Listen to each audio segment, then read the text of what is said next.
Here we go! Vous pensez que j'allais me gêner? Enfin une recrue au Barça!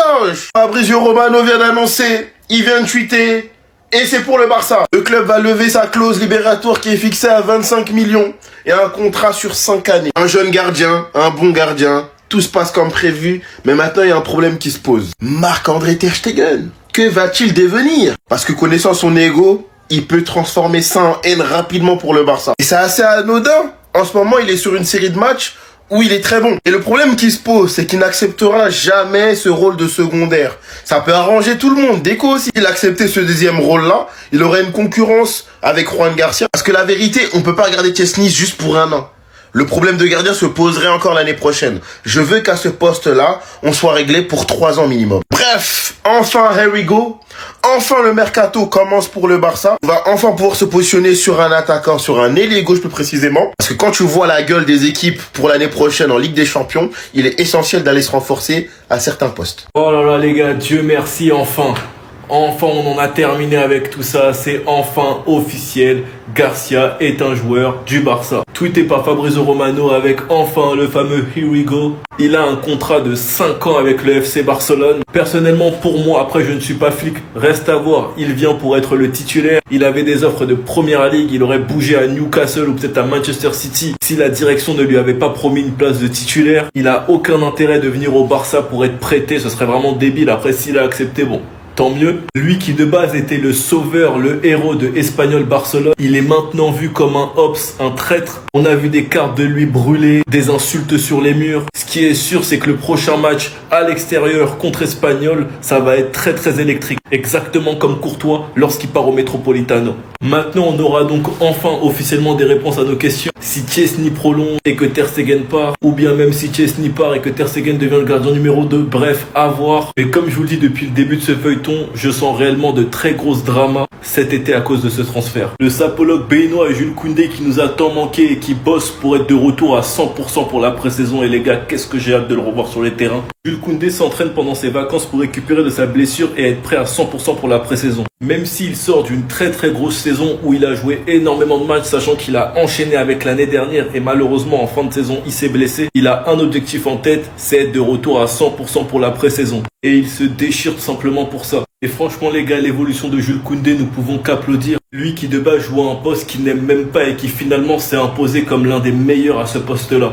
Pour moi, personnellement, il est top 2 derrière Hakimi. Défensivement, il est solide et t'as Pocket un tas de top ailiers. Et même offensivement, cette saison, il est pas du tout à négliger. On voit très bien à quel point il fait la paire avec Lamine Yamal. Sortez-moi ces statistiques dans les commentaires. Je sais que c'est du très très lourd pour un latéral. Lui qui de base était tant critiqué après la finale de Coupe du Monde en 2022, qualifié de nulard qui n'avait pas sa place, souvent critiqué pour ses outfits. Il est venu imposer le respect à l'Euro et s'est imposé comme l'un des meilleurs défenseurs à l'Euro l'année dernière. Et pour la Ligue des Nations, beaucoup ont ressenti son absence parce que croyez-moi qu'il aurait Pocket Nico Williams comme il a l'habitude de le faire. Et là où ça sera intéressant, c'est que la saison prochaine, Koundé pourra un peu plus respirer. Eric Garcia a donné raison à Flick et a prouvé sa valeur. Enfin bref, sinon vous les gars, vous en pensez quoi? Enfin nous sur Sympa, on s'ennuie. Attendez. Johan Garcia au FC Barcelone, here we go. Enfin les gars, ça fait depuis combien de temps qu'on attend? Depuis on est là les supporters du Barça, on est spectateurs. On voit le Real Madrid en train de recruter des Hofsen, Liverpool qui recrute des Frimpong, à City ça prend des Reinders et des Cherki. Fallait bien qu'au bout d'un moment nous aussi les Barcelonais on puisse avoir notre premier recrue. Et enfin c'est fait. Honnêtement je suis très content parce que Johan Garcia c'est un très bon gardien. En plus de ça il a réalisé une très grosse saison avec l'Espagnol. En arrivant au Barça il sera le gardien numéro 1. Et sur ce point là comme je vous l'ai expliqué lors des dernières semaines, Hansi Flick a pris sa décision. Johan Garcia sera numéro 1 et Chesney gardien numéro 2. Et Ter Stegen de son côté devra s'en aller. En tout cas je suis très heureux parce que enfin c'est fait. Cette histoire est commencé sérieusement à traîner. Et j'espère bien évidemment que Johan Garcia ne sera pas la seule recrue. Et sur ce point là on va bien évidemment compter sur Monsieur Deco. On a encore un ailier voire un latéral à aller chercher. Pour le moment le plan A c'est Luis Diaz et le plan B Marcus Rashford. On verra bien qui arrivera à la fin. Mais moi personnellement vous savez qui je veux au Barça. Et jusqu'à la fin du mercato je vais pas vous lâcher. Apparemment le train est déjà passé. Et moi tout ça j'y crois pas. Bref en tout cas n'hésitez pas à me donner vos avis dans les commentaires. Et moi je lirai tout ça.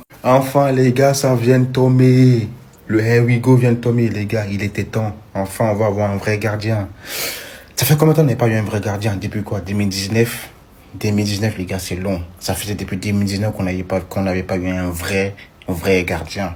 Et l'année prochaine, la saison prochaine, ça sera lui. Parce que oui, il va signer pour 5 ans au club. 5 ans. Ça veut dire qu'il va quitter Espanyol de Barcelone pour venir au FC Barcelone.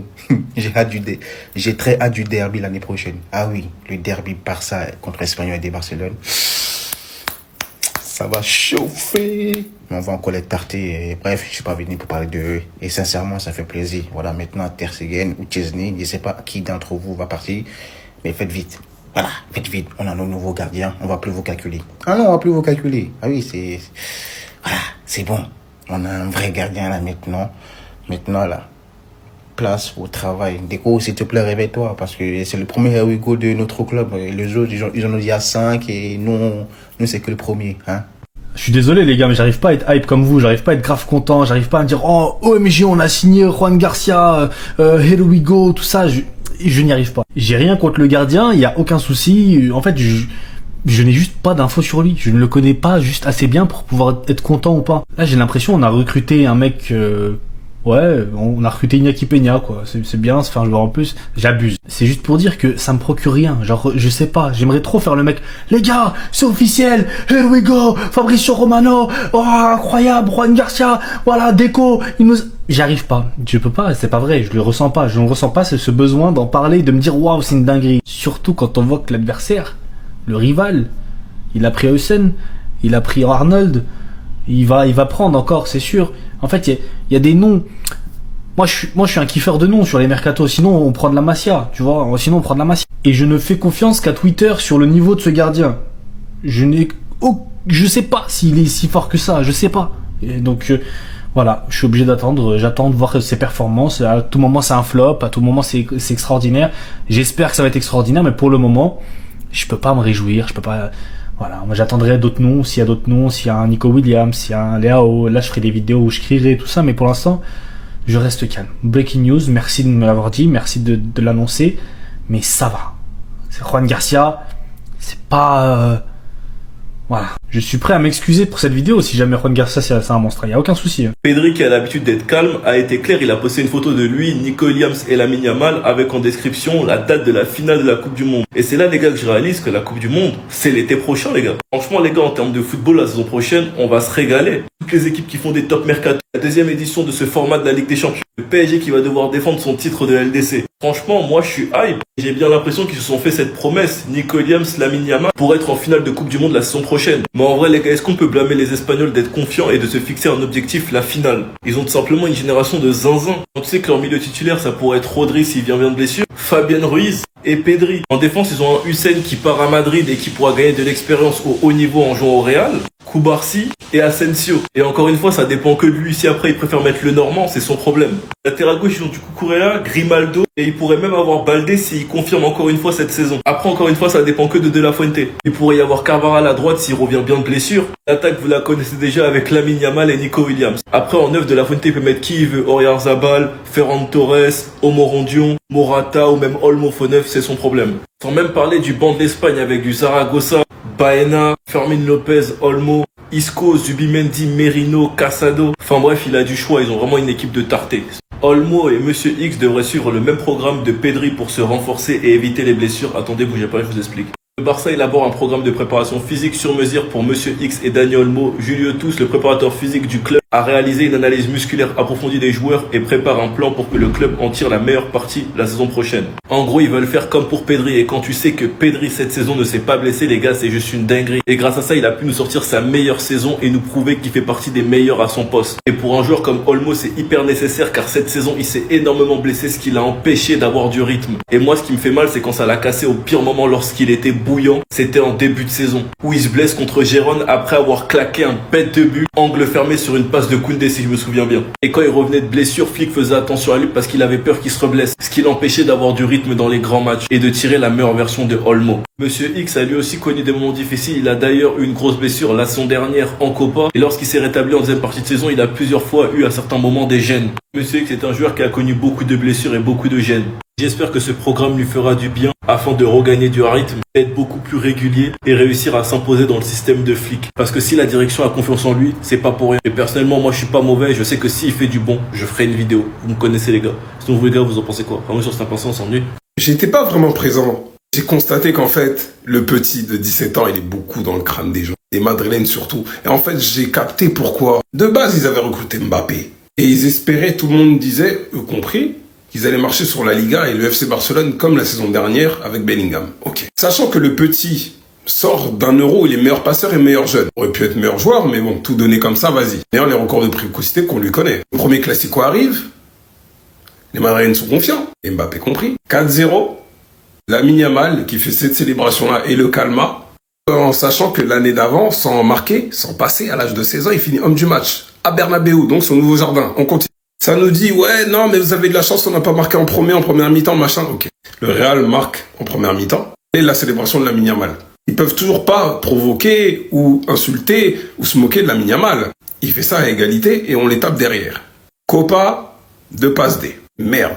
Lamine Yamal, on peut pas le tailler. C'est dommage. On se fait éliminer contre l'Inter. Ça se moque de lui, malgré la performance all-time. Il marque. Victoire pour donner la Liga. Merde.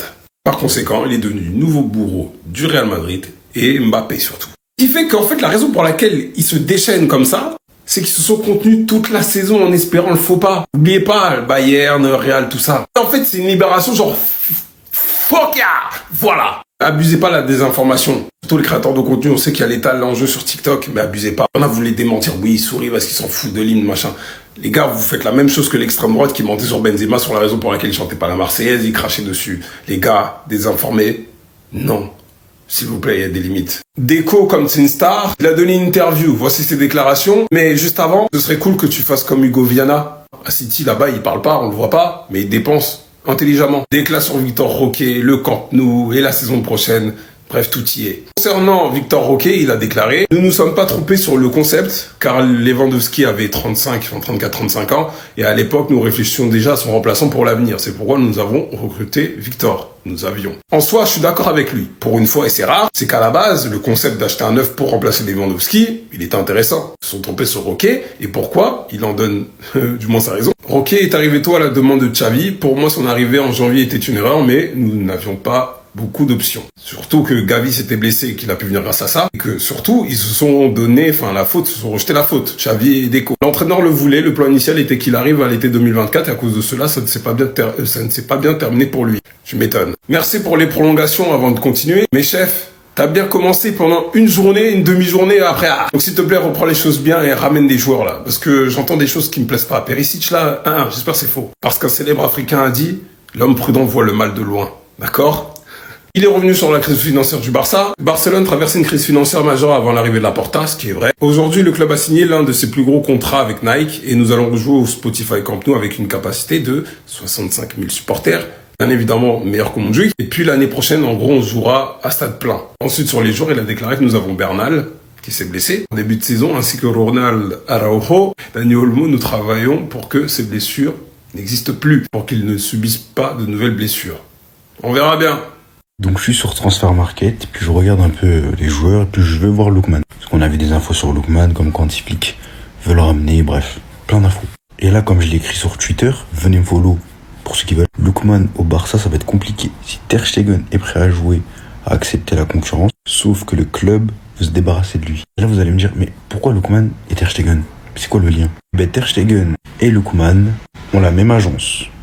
Comme vous pouvez le voir, situé en Allemagne, ils ont les mêmes représentants. En plus, aujourd'hui, on a des infos où les avocats de Juan Garcia sont allés au bureau du FC Barcelone, se sont mis d'accord pour le contrat. La clause sera payée demain. On a des infos aussi sur Ter Stegen, comme quoi il est en colère, il veut parler à Flick, comme quoi s'il est en vacances et qu'il ne veut pas répondre aux appels du FC Barcelone, que le Barça appelle les agents, les gens qui le représentent, et que ces personnes-là, les dires de Ter Stegen sont « il veut rester et accepter la concurrence ». Donc, à en croire, c'est que Ter Stegen soit en colère et trahi par la direction du FC Barcelone. Donc moi, dans mon avis à moi, je vois la possibilité qu'un Lookman au Barça, c'est mort. Ou en tout cas, ça s'avère compliqué. C'est peut-être pas impossible, mais très compliqué, je pense. Alerte hypocrite, alerte hypocrite. Encore un madrilène, voilà. Toujours des madrilènes, les gars. Écoutons ces mecs-là. Je n'ai pas aimé que Lamine Yamal en conférence de presse avec sa casquette à l'envers. Ouais. Ce genre de comportement est acceptable en vacances et dans la vie privée, mais pas en club ou en équipe nationale. Bah alors Gucci, Ça te dérangeait pas quand c'était Vinicius, ton attaquant, qui joue dans ton club? Ça t'a pas dérangé quand c'était Cristiano Ronaldo, qui jouait dans ton club aussi? Oh. Gucci. Attends, j'ai encore un. Mais c'est toi ça. Même si tu l'as pas mis à l'envers. Et quand même, c'est comme une casquette. Elle est sur ta tête. T'es en conférence de presse. Je croyais que, hein. En fait, ça marche pas quand c'est vous et les joueurs de ton club. Mais ça marche quand c'est Ok, j'ai compris. Espèce d'hypocrite, va. S'il vous plaît les gars, dites-moi ce que vous pensez de ce tweet. J'ai une théorie qui va déranger. Sur cette planète, il y a deux types de supporters, ceux du Real Madrid et ceux du FC Barcelone. Le reste, du décor. Même les plus passionnés, les soi-disant ultras d'autres clubs, je suis convaincu que c'est du bluff. Je vais donner mon avis et je crois que je suis même pas ouvert au débat. Sauf pour la phrase de « c'est du bluff pour les autres supporters », ça je pense pas, mais je suis un peu d'accord. J'ai cette impression aussi que vous qui ne supportez pas le Barça ou le Real, en fait, vous êtes les PNJ d'un jeu ou vous êtes les PNJ d'un film. Vous voyez ce que je veux dire? Genre nous on est là, Barça, Real, on parle, un tel il va aller au Real, un tel il va aller au Barça, les classicos, et ci et ça. Et vous êtes là pour remplir tout le reste. En fait, imaginez ça comme un tableau, une œuvre d'art. Il y a le Barça et il y a le Real, tu vois au milieu. Et le tableau, après, on peut pas le laisser blanc au fond. Il faut remplir ce qu'il y a. Bah, vous remplissez. Il y a le soleil, il y a un peu d'herbe. Bah, c'est un peu le cas. Genre, moi, je suis convaincu que les supporters du PSG, ils supportent vraiment le PSG. Mais, vous êtes là que pour qu'on puisse avoir un avis extérieur. Vous êtes comme les arbitres, en fait. Vous venez et vous dites, moi, je préfère le Real ou moi, je préfère le Barça. Mais vous êtes extérieur au truc. Et le vrai foot, le vrai débat, le vrai truc, c'est Barça ou Real. En fait, c'est le noyau du football. Et après, il y a vous autour qui gravitez un peu autour de nous. Faut pas mal le prendre, les gars. Attention, faut pas mal le prendre. Yamcha dans Dragon Ball, il faut qu'il soit là. Il existe et il faut qu'il soit là. Vous êtes Yamcha. Il y a Goku, il y a Vegeta, mais après, il y a Krillin, il y a des gens comme ça. Il faut qu'ils existent, parce que s'ils n'existent pas, c'est vide. Merci d'exister, les gars. Merci de supporter Chelsea. Vous vous sacrifiez. Vous supportez, je sais pas moi, Liverpool. Vous vous sacrifiez. C'est très gentil de votre part. Merci vraiment. Mais c'est pas vous les main characters. Vous avez kiffé l'accent ou pas?